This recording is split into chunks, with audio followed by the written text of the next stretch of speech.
Martin Anthony Lunder, better known by his ring name Arn Anderson, is an American former professional wrestler and author. His career has been highlighted by his alliances with Ric Flair and various members of the wrestling stable, the Four Horsemen, in the NWA, WCW. He currently serves as the senior producer for WWE Raw. On March 31, 2012, Anderson was inducted into the WWE Hall of Fame as a member of the Four Horsemen. Early career. Lunder began his career in early 1982. Trained by Ted Lipscomb, spending much of the year wrestling in various independent wrestling companies across the United States. By the middle of 1983, he made his way to Southeastern Championship Wrestling, an NWA-affiliated promotion operating out of Tennessee and Alabama. Taking the name of Super Olympia, Lunder soon became a member of Ron Fuller's stud stable before the year was out. Lunder saw success in the tag team ranks by winning the NWA Southeastern Tag Team Championship 3 times with Mr. Olympia and once with Pat Rose throughout 1984. It was also here in this promotion that Lunder met and began what would become a lifelong friendship with Flair. By the end of the year, however, Lunder left the company and joined Mid-South Wrestling based out of Shreveport. Lunder's time in Mid-South was coming to an end, and during a TV taping, the Junkyard Dog mentioned to Bill Watts, the owner of Mid-South Wrestling, that Lunder looked like an Anderson. Watts called Jim Crockett and convinced him to book Lunder. Jim Crockett Promotions, National Wrestling Alliance becoming an Anderson. Lunder made his way to Jim Crockett Jr.'s Mid-Atlantic Championship Wrestling based in the Virginias and the Carolinas. By this time, the company extended its range into Georgia after rival promoter Vince McMahon purchased Georgia Championship Wrestling. There was a strong physical resemblance between Lunder and Ole Anderson, who had achieved legendary status in the Georgia and Mid-Atlantic territories as a tag team wrestler. Ole noticed that Lunder's style was a no-nonsense approach in the ring and specialized in working over a part of an opponent's body throughout the match. Much like Ole himself, Anderson agreed to work with Lunder, helping to hone his capabilities, and reformed the Minnesota Wrecking Crew with Lunder replacing Gene Anderson and taking on the name of Arn Anderson, Ole's kayfabe nephew. The team quickly became a force in the territory by capturing the NWA National Tag Team Championship in March 1985. Arn and Ole defended the titles throughout the year, with their highest profile match being part of the card for Starrcade 1985 on Thanksgiving night. The crew successfully defended the titles against Wahoo McDaniel and Billy Jack Haynes, the Four Horsemen. In the latter half of 1985, the Andersons formed a loose-knit alliance with fellow heels Tully Blanchard and Ric Flair. As they began to have common enemies, the foursome frequently teamed together in 6 and, sometimes, 8-man tag matches or interfered in each other's matches to help score a victory or, at least, to prevent each other from losing their titles. The alliance quickly became a force within the territory, working in feuds against some of the biggest stars in the company like Dusty Rhodes,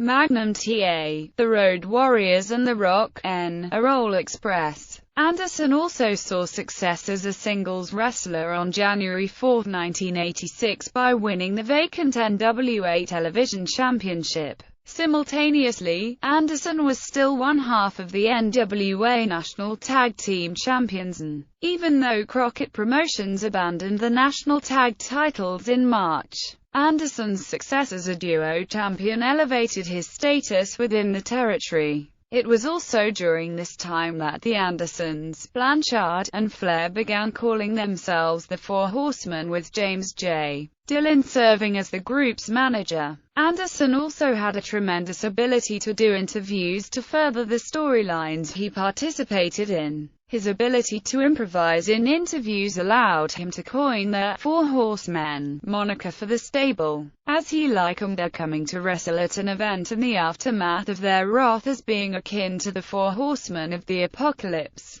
and the name stuck. Anderson continued his reign as NWA Television Champion for most of the year, holding the championship for just over 9 months before losing it to Dusty Rhodes on September 9, 1986. The first real setback with the Horsemen occurred at Starrcade 1986 after Anderson and Ole lost a steel cage match to The Rock, a Roll Express, with Ole getting pinned. The subsequent storyline positioned Ole as the weak link within the team, possibly attributed to his age. Ole's position with the group was only further weakened after he decided to take 2 months off after Starrcade. After Ole's return in February 1987, the other Horsemen turned on him and threw him out of the group, resulting in Ole incurring numerous attacks over the next several months. Afterwards, Ole was replaced with Lex Luger and the Horsemen resumed their dominance of the company.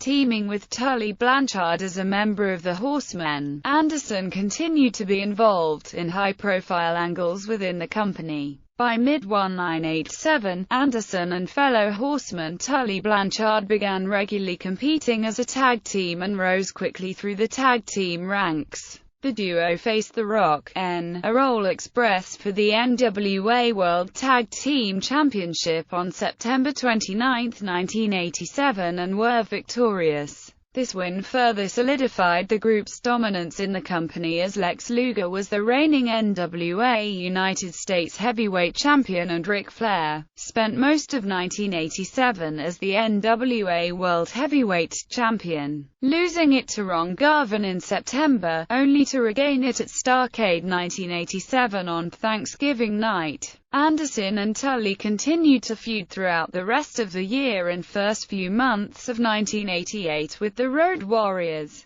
The Rock, a Roll Express and the Midnight Express being their most frequent rivals. By December 1987, Luger had defected from the Horsemen and began a heated feud with the group, with Ric Flair especially. In early 1988, Luger formed a tag team with Barry Windham and began challenging Anderson and Blanchard for the NWA World Tag Team Championship. The bigger, stronger team of Windham and Luger were eventually successful, winning the titles on March 27, 1988. The reign would be short-lived, however, as Anderson and Blanchard regained the titles less than a month later after Barry Windham turned on Luger during their match and joined the Horsemen. Though Anderson and Blanchard were two of the biggest stars in Crockett's company, they were frequently in dispute with Crockett over their pay, despite the fact that the two, along with the Horsemen, were helping to generate millions of dollars in revenue for the company. They considered themselves to be underpaid. Their last contracted match with the company took place on September 10, 1988 when they dropped the NWA World Tag Team Championship to the Midnight Express before leaving for the WWF World Wrestling Federation. Anderson and Blanchard left Crockett's company to join Vince McMahon's World Wrestling Federation. Upon being named the Brainbusters, the team took Bobby "The Brain" Heenan as their manager and quickly began rising through the tag team ranks, eventually coming to challenge Demolition for the WWF Tag Team Championship. On July 18, 1989, the Brainbusters won the titles, ending Demolition's historic reign of 478 days. The match would air on the July 29 edition of Saturday Night's Main Event, although they would lose the titles back to Demolition just over 3 months later. The Brainbusters continued to be a force in the WWF's tag team division. Returned to WCW World Television Champion in December 1989, Anderson left the WWF and went back to his old stomping grounds. Blanchard was slated to return as well, but WWF accused him of testing positive for cocaine. Crockett's company was now called World Championship Wrestling and was under the ownership of billionaire mogul Ted Turner. Anderson remained the champion almost the entire year before dropping it to Tom Zenk. Zenk's reign would be short-lived, however, as Anderson regained the title, having been renamed the WCW World Television Championship on January 14, 1991. His third reign with the title was also considered successful, as he held the title a little more than 5 months before dropping it to Beautiful Bobby Eaton on May 19, 1991. Afterwards, with Horsemen members Ric Flair and Sid Vicious gone to the WWF and Barry Windham having turned face, Anderson entered the tag team ranks of WCW. World Tag Team Champion in the summer of 1991, Anderson formed a tag team with Larry ZBYS ZKO, and they called themselves the Enforcers. After competing for several months and moving up in the tag team ranks, they successfully captured the WCW World Tag Team Championship on September 2, 1991. The reign would be short-lived, however, as they lost the titles roughly 2.5 months later to Ricky Steamboat and Dustin Rhodes. Anderson and ZBYS ZKO went their separate ways shortly afterward. Anderson quickly rebounded from his split with ZBYS ZKO and formed a tag team with Beautiful Bobby Eaton, a longtime friend and best known for his time as one half of the Midnight Express. At this point, they were members of Paulie Dangerously's Dangerous Alliance. They quickly moved up the tag team division and were soon a threat to Steamboat and Rhodes. Anderson and Eaton quickly won the titles on January 16, 1992 and defended the titles against all comers for the next 4.5 months before losing the titles to the Steiner brothers in May. Four Horsemen reunion in May 1993, Anderson joined Ole Anderson and Ric Flair to reform the Four Horsemen. The Horsemen introduced Paul Roma as their newest member. Although athletic and a skilled in-ring competitor, Roma had spent much of his career as a jobber in the WWF. As part of an interview segment for the Ric Flair and the Four Horsemen DVD, Triple H stated that he thought the addition of Roma made the membership the weakest in the history of the group, and Arn himself referred to Roma as a glorified gym rat. Although Anderson and Roma won the WCW World Tag Team Championship in August, the group quickly split and was seen as a dismal failure by WCW. The Stud Stable, World Television Champion and Four Horsemen reunion, Anderson remained a regular, on-screen performer in WCW over the next few years. He rejoined Carl Rob Parker's Stud Stable in 1994 with Terry Funk, Bunkhouse Buck, Stunning, Steve Austin and Meng. The Stud Stable feuded heavily with Dusty and Dustin Rhodes until late 1994 when Funk left. In early 1995, Meng left. Anderson's last championship run began on January 8, 1995 after winning the WCW World Television Championship. Anderson helped restore the prestige of the title, which he held for just over 6 months before dropping it to the Renegade. He briefly feuded with longtime friend Flair, and was assisted by Brian Pillman in his efforts. However, it was a swerve to reunify the Horsemen with Flair, Anderson, Pillman, and a partner to be named later. By the end of 1996, Anderson rarely competed in the ring as years of wear and tear on his body finally started to catch up with him. Retirement. On the August 25, 1997 episode of WCW Monday Nitro, Anderson formally announced his retirement from the ring. While standing in the ring, surrounded by Ric Flair and newest Horsemen members Steve McMichael and Benoit, Anderson declared that his last official act as the enforcer for the Four Horsemen was to offer his spot in the group to Curt Hennig, as he was forced to retire due to extensive neck and upper back injuries. He would work 1 or 2 tag matches officially since then, including teaming with David Flair on an episode of WCW Thunder, but his physical involvement was extremely limited in those bouts. On the September 14, 1998 edition of Nitro, alongside Steve McMichael, Dean Malenko, and Chris Benoit, Anderson ceremoniously reintroduced Ric Flair to WCW after his 12-month hiatus.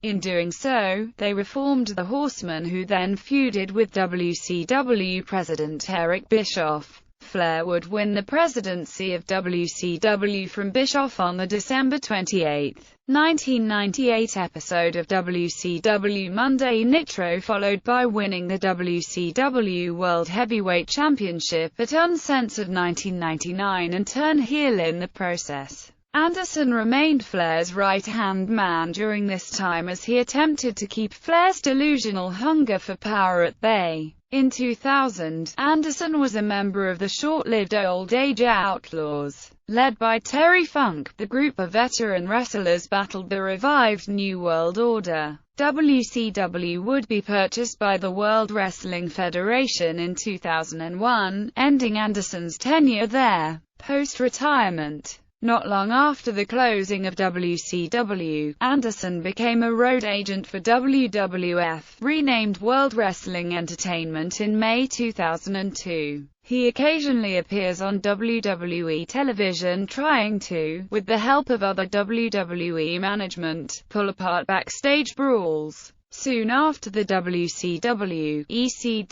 invasion storyline, Anderson took up color commentary for a WCW World Heavyweight Championship match between Booker T and Buff Bagwell, WCW Cruiserweight Championship match with Billy Kidman and Gregory Helms, as well as another WCW Championship match between Diamond Dallas Page and Booker T, which would be his only appearances as a commentator in WWE. Anderson was also assaulted on Raw by The Undertaker leading up The Undertaker vs. then babyface Ric Flair match at WrestleMania X8. During that bout, Anderson made a brief in-ring appearance, delivering his signature spine-buster to The Undertaker. He would later turn heel once again by helping Ric Flair in his feud with Stone Cold Steve Austin, leading to Austin literally urinating on him. Several months later he became a face once again and attempted to help the then babyface Flair gain sole ownership of WWE during a match with Vince McMahon, but backed down from a confrontation with Brock Lesnar, who entered the ring to assist McMahon. Anderson made a special appearance at the October 2006 Raw Family Reunion special, in which he was in Ric Flair's corner for his match against Mitch of the Spirit Squad. Anderson was in the corner of Flair, Sergeant Slaughter, Dusty Rhodes, and Ron Simmons at Survivor Series 2006, where the four faced the Spirit Squad, but was ejected from the arena during the match. On the March 31, 2008 Raw, Anderson came out to say his final goodbye to Ric Flair and thank him for his career. In October of that year, at the No Mercy event, he was backstage congratulating Triple H for retaining the WWE Championship in a match with Jeff Hardy. Personal life. Anderson and his wife Erin have two sons, Barrett Anthony and Brock. Although he was billed as such at various times, Arn is not related to Gene Anderson, Lars Anderson, Ole Anderson, C.W. Anderson or Ric Flair. He was given the Anderson name and was originally billed as Ole's brother, and then later billed as Ole's nephew, because of his resemblance to Ole in appearance and wrestling style, and billed as Ric Flair's cousin. Flair is not related to any of the Andersons, but he is a longtime friend of Arn. In 1993, Anderson was involved in a brutal stabbing incident during a WCW tour of Europe.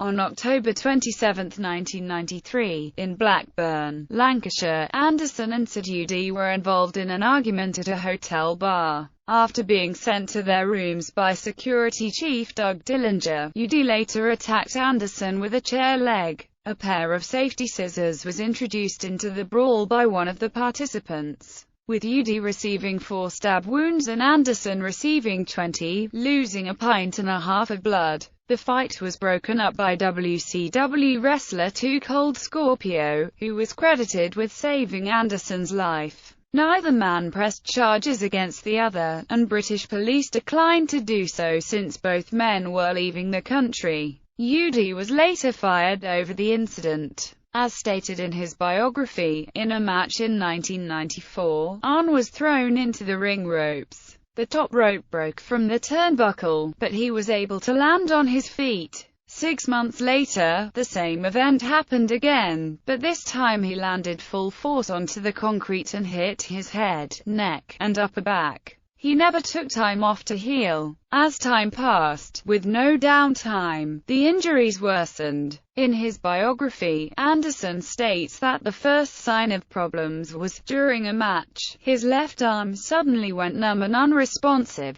Later on, they found a rib, possibly torn away from the spine during the accident, was popping in and out of joint, causing shoulder discomfort and weakness. Upon seeing his chiropractor in Charlotte, North Carolina, and consulting medical experts in Atlanta, Georgia, the damage was found to be much more severe and surgery was deemed the only option to keep his left arm functioning at all. Surgery occurred in Atlanta in late 1996 and was successful in repairing most of the damage, but there does remain some muscle weakness, loss of fine motor control, and loss of muscle mass in his left arm. He spent many weeks in the hospital during that time, crediting his recovery to his wife, his physical therapist, and the fact he did not want his children to be fatherless. However, he would be readmitted in March 1997 with symptoms akin to cardiac arrest and pulmonary failure, but was released soon afterwards. In July 1997, while working out, a friend saw him at a gym and gave him a hearty slap on the back. He dropped the water bottle he was carrying and could not regain use of his left arm for several hours. He realized that to step back in the ring and take another injury to the neck could leave him paralyzed or worse. Hence, his retirement and subsequent speech on WCW programming. In popular culture, the Comedy Central series Tosh Zero has referred to Anderson on a regular basis, beginning with its October 15, 2009 episode featuring a backyard wrestler redemption. Host Daniel Tosh stated that real wrestling is all about showmanship and tights, and that if being a great technician were all it took, then Arn Anderson would be the most famous wrestler in the world. Tosh has continued to call out Anderson, even referring to a gap between mentions as "easy on you." Tosh's March 6, 2012 memorabilia dump included a signed Arn Anderson action figure. In wrestling, finishing moves: DDT, spinning spine buster. Signature moves: abdominal stretch, double axe handle, figure 4 leg lock, good buster, hammerlock. Usually transitioned into a scoop slam, knee drop, knee lift, single arm DDT, sunset flip, swinging neck breaker. With Tully Blanchard double team. Finishing moves: spike pile driver. Managers: Ole Anderson, Woman, James J. Dillon, Paul Ellering, Ron Fuller, Jimmy Hart, Michael Hayes, Bobby Heenan, Paul Heyman, Cole, Robert Parker. Wrestlers managed: Ric Flair. Nicknames: Double A, The Enforcer,